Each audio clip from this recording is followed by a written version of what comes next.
एक घटक पक्ष आहात. तुमचा कशा प्रकारे पाठिंबा या उमेदवारीला असणार आहे? उपराष्ट्रपती पदाच्या उमेदवारीबाबत आदरणीय प्रधानमंत्री नरेंद्र मोदीजींनी महाराष्ट्राचे राज्यपाल CP राधाकृष्णनजी यांची उमेदवारी जाहीर केली. शिवसेना NDA पक्षातला घटक पक्ष आहे आणि त्यामुळे शिवसेनेचा उपराष्ट्रपती पदाचे उमेदवार CP राधाकृष्णनजी यांना पूर्ण पाठिंबा आहे आणि पूर्ण त्यांना समर्थन आहे. त्यांना ॲडव्हान्समध्ये त्यांचं मी अभिनंदन करतो. त्यांना खूप खूप शुभेच्छा देतो. आणि या बाबतीमध्ये उमेदवारीच्या बाबतीमध्ये स्वतः गृहमंत्री अमित शाह साहेबांनी मला फोन करून या बाबतीमध्ये स्वतः चर्चाही केली आणि त्यामुळे या ठिकाणी मी CP राधाकृष्णनजी यांचं पुन्हा एकदा अभिनंदन करतो. सर, CP राधाकृष्णन यांना प्रचंड प्रशासकीय कामांचा त्याचप्रमाणे संसदीय कार्याचा देखील अनुभव आहे आणि याचा कशा प्रकारे फायदा त्यांच्या पुढील कारकिर्दीत? खरं म्हणजे त्यांच्या उपराष्ट्रपती पदाच्या कारकिर्दीला शुभेच्छा देत असताना त्यांना जो काही संसदीय कामकाजाचा अनुभव आहे, खरं म्हणजे त्यांनी अनेक वर्ष लोकप्रतिनिधी म्हणून संसदेमध्ये देखील काम केलेलं आहे आणि त्यांनी अनेक पदं भूषवलेली आहेत. त्यामुळे त्यांच्या पूर्णपणे या कामाचा, किंबहुना महाराष्ट्रामध्ये राज्यपाल म्हणून त्यांनी अतिशय चांगलं काम केलं आणि अतिशय या ठिकाणी विजन असलेला नेता म्हणून त्यांचं एक नावलौकिक आहे आणि त्यांना खऱ्या अर्थाने जी उमेदवारी जाहीर केली, खऱ्या अर्थाने ते उमेदवारीला पात्र म्हणून ठरतील आणि त्यांची कारकीर्द देखील अतिशय उज्ज्वल आणि यशस्वी होईल अशा शुभेच्छा मी देतो. सर, लाडकी बहीण योजना ज्याप्रमाणे महाराष्ट्राने तब न ये पहले एक हिंदी में जानना चाहेंगे. महाराष्ट्र के राज्यपाल CP राधाकृष्णन को NDA ने अपना एक मिनट रुको जरा.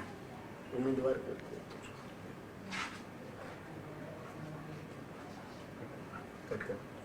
कट करा.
और CP राधाकृष्णन जी को बहुत बहुत शुभकामनाएं देता हूँ. NDA का घटक पक्ष होने के नाते शिवसेना उपराष्ट्रपति पद के उम्मीदवार CP राधाकृष्णन जी को शिवसेना का पूरा समर्थन है और पूरा उनको सहयोग है. मुझे पूरी तरह उम्मीद है कि उनकी जीत बड़ी जीत होगी और निश्चित रूप से ये उनको लंबे समय का जो संसदीय कार्य का अनुभव है, महाराष्ट्र के राज्यपाल पद का जो अनुभव है, उनके उपराष्ट्रपति पद के कार्यकाल में ये बहुत ही कारगर साबित होगा और देश को उसका फ़ायदा होगा. और इसलिए हम शिवसेना उनके साथ है और इसीलिए मैं फिर एक बार आदरणीय प्रधानमंत्री नरेंद्र मोदी जी को धन्यवाद देता हूँ कि एक अच्छा कैंडिडेट, एक देश के लिए काम करने वाला सच्चा इंसान उपराष्ट्रपति पद के लिए चुना गया है. इसलिए मैं उनका तहे दिल से अभिनंदन करता हूँ. इस बारे में खुद स्वयं गृह मंत्री अमित शाह साहब ने भी मेरे से बात की इसलिए मैं उनको भी धन्यवाद देता हूँ। सर, सर, जिस जिस तरीके प्रकार से से राधाकृष्णन जी का जो अनुभव है संसद का, और खास करके आप जो मुख्यमंत्री था उस दौरान उन्होंने जो कार्य किया था, आप भी ने उनके साथ में काम किया था, किस तरीके का उनके साथ में आपका बॉन्डिंग था और किस तरीके से उनके कार्यकाल को देखते हो पूरा? बहुत ही हमारे लिए वो मार्गदर्शक थे, महाराष्ट्र के लिए मार्गदर्शक थे, और बहुत ही अपने काम के प्रति कमिटेड रहने वाले वो नेता के रूप में उन्होंने काम किया है। और उनको बहुत संसदीय काम का काफ़ी बड़ा लंबे समय का अनुभव है, और इसलिए उनके उपराष्ट्रपति पद का इस देश को जरूर फायदा होगा। सर, जिस प्रकार से सीपी राधाकृष्णन जी को उम्मीदवारी दी गई है, तो विपक्ष की तरफ से आरएसएस के ऊपर जो टीका है वो की जा रही है, टिप्पणी की जा रही है। क्या टिप्पणी कर रही है? कि राधाकृष्णन जी है ये आरएसएस के स्वयंसेवक थे, इनके लिए उससे जुड़े हुए थे, उनके कार्यकर्ता थे, इसलिए उनको उम्मीदवारी दी गई। अरे भाई, विपक्ष को क्या काम है दूसरा? टिकट टिप्पणी करना ही वही इनका काम है। उनको क्या काम है? उनका जो सीपी राधाकृष्णन जी का काम देख रहे हो, संसदीय काम कितना सालों तक उन्होंने किया है, लंबे अरसे तक संसदीय कार्य उन्होंने किया है, और उनको काफ़ी अनुभव है। वो उन्होंने राज्यपाल के रूप में काम किया है। क्या ये देखते नहीं क्या विपक्ष वाले? और निश्चित रूप से उपराष्ट्रपति पद, राष्ट्रपति पद हो या उपराष्ट्रपति पद हो, ये बहुत देश के लिए बहुत गरिमामय पद है। ये बहुत ही सम्मान का संवैधानिक पद है, और इसके ऊपर टीका टिप्पणी करना बहुत ही दुर्भाग्यपूर्ण बात है। ये अच्छी बात नहीं है, और इसलिए विपक्ष को कहाँ राजनीति करनी है वहाँ करनी चाहिए। पाकिस्तान के खिलाफ हिंदुस्तान लड़ता है तब राजनीति करते हैं, देश के प्रधानमंत्री की बदनामी बाहर देश में जाके करते हैं, हमारे फौज की बदनामी करते हैं, क्या है? और इसलिए आज मैं इतना ही कहूँगा, एक काबिल ऐसे व्यक्तिमत्व को उपराष्ट्रपति पद का उम्मीदवार घोषित किया है। इसलिए मैं आदरणीय प्रधानमंत्री जी को बहुत बहुत धन्यवाद देता हूं, और सीपी राधाकृष्णन जी को भी शुभकामनाएं देता हूं कि वो देश का गौरव बढ़ाए, देश को आगे बढ़ाने में आदरणीय सहयोग करें। और ये महाराष्ट्र के लिए भी स्वाभिमान की बात है, क्योंकि महाराष्ट्र में वो राज्यपाल रह चुके हैं, और इसलिए राज्यपाल के बाद इस देश के उपराष्ट्रपती बनते हैं, ये महाराष्ट्र का भी स्वाभिमान है।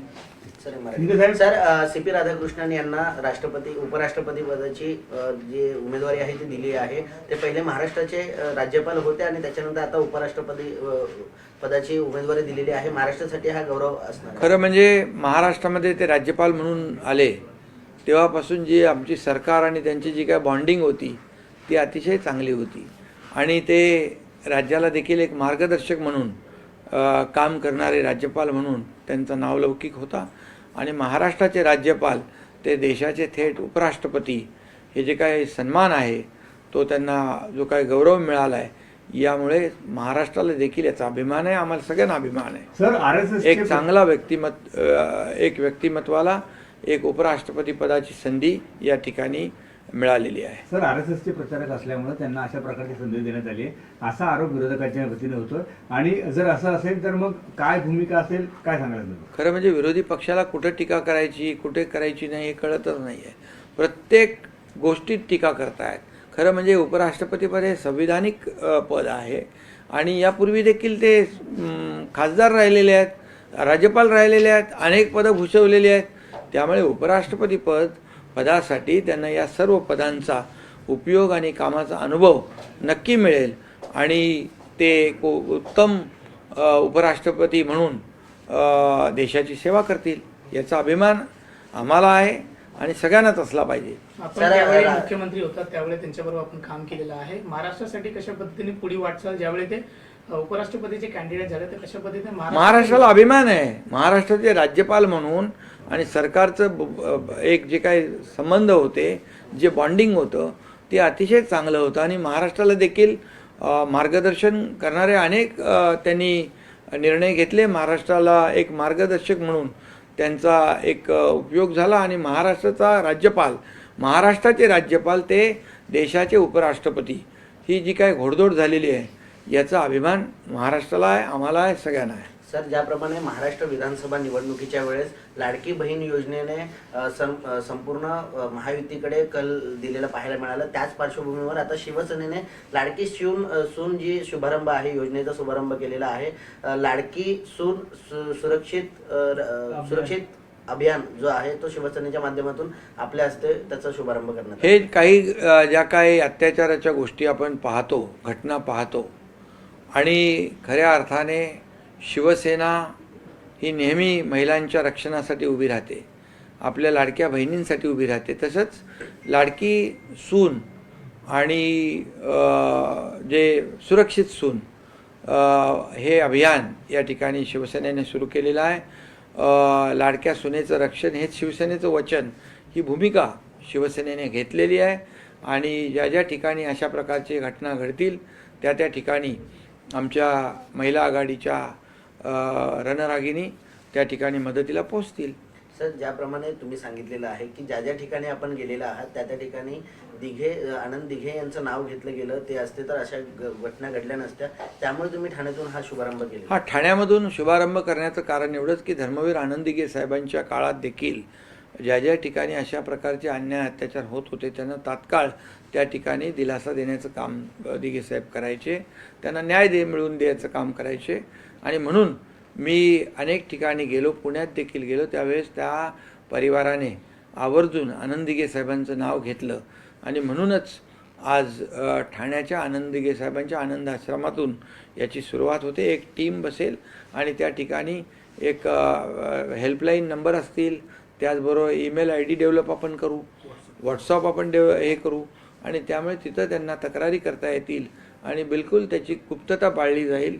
आणि त्या जिथं अन्याय झाला आहे त्यांना न्याय देण्याचं काम शिवसेनेच्या माध्यमातून होईल. शिवसेनेची महिला आघाडी याच्यासाठी पूर्णपणे उतरणार आहे आणि यामुळे शिवसेना महाराष्ट्रामध्ये घरोघरी देखील पोहोचणार आहे. कशा प्रकारे हे अभियान असेल, काय नंबर त्या महिलांना देणार? नंबर त्यांना आपण मगाशीच पण दिले, नंबर पण मी सांगतो आपल्याला, 8828862288. दुसरा नंबर आहे 8828892288. हे फोन नंबरही आहेत आणि हेल्पलाईन देखील सुरू होईल. ईमेल ID देखील आपल्याला तक्रार करता येईल. आणि त्यामुळे ही बिलकुल याच्यामध्ये एक ज्या ज्या ठिकाणी अशा प्रकारच्या घटना घडतील तिथं त्यांना न्याय देण्याचं काम या ठिकाणी शिवसेना करेल. सर, विशेष शिंदेने देखील एक गोड प्रश्न विचारला, लाडक्या सासूंचं काय? लाडक्या म्हणजे ज्या सासू आपल्या सुनांना चांगलं सांभाळतात त्यांचाही एक सन्मानाचा कार्यक्रम घेतला जाईल, जेणेकरून इतर लोकांनाही तो आदर्श ठरेल. सर, लाडली बहू के लिए भी आपने अब योजना, जैसे कि लाडकी बहन थी, लाडकी शेतकरी थी, लाडके बेटे थे, और उसके बाद लाडली बहू का भी आपने योजना लाया है. किस तरीके से इसकी शुरुआत आने के लिए दिघे साहब किस तरीके से कहा करते थे थाने में महिलाओं की सुरक्षा को लेकर सबसे पहले शिवसेना आगे रहती, आज आप ही के माध्यम से उसकी शुरुआत की गई है. महिलाओं की सुरक्षा के लिए शिवसेना हमेशा आगे रही है. हिंदू हृदय सम्राट बाला साहेब ठाकरे जी भी कहते थे, आनंद दिघे साहब भी कहते थे कि महिला सुरक्षित तो परिवार सुरक्षित, और इसीलिए ये अभियान थाने में से शुरू हो रहा है. और इसकी शुरुआत, इस अभियान की शुरुआत हुई है. नंबर भी 2 जो है वो यहाँ पर दिए हैं, और व्हाट्सएप भी होगा, ईमेल भी होगा और हेल्पलाइन भी होगी.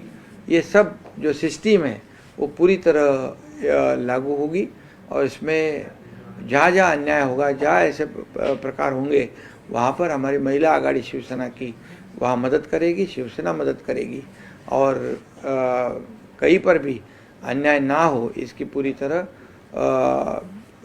ये करेगी, कोशिश करेगी. सर, महिला को सक्षमीकरण करने का शिवसेना का उद्देश्य था, बाला साहब ठाकरे हो, धर्मवीर आनंद दिघे हो, इस उद्देश्य के बाद ये आप भी जो है इसी योजना ऐसे नए नए ला रहे, क्या कहेंगे? नहीं, लाडली बहन योजना भी लाई है ना. लाडली बहन योजना जैसे लाई है, ऐसे लाडली बहन सुरक्षित बहन वो भी योजना लाई. अभी लाडली बहू जो अन्याय हो रहे, इसलिए हमें ये करने की आवश्यकता है, समाज की ज़रूरत है, और इसीलिए इसका ये अभियान हमने शुरू किया है. निश्चित रूप से इसे काफ़ी लोगों को राहत मिलेगी सर, और लाडली- समाज में एक अच्छा मैसेज जाएगा। सर लाडली सास के लिए कुछ सरकार करने वाली है? अभी जो सास बहू के साथ अच्छी रहती है उनका भी सम्मान करने का एक कार्यक्रम लेना ऐसी भी मांग हुई है, तो ऐसा करने से समाज में एक अच्छा मैसेज जाएगा और सभी लोग एक दूसरे से सास भी बहू से अच्छी रहेगी, बहू भी सास से अच्छी रहेगी। Okay thank you sir thank you sir.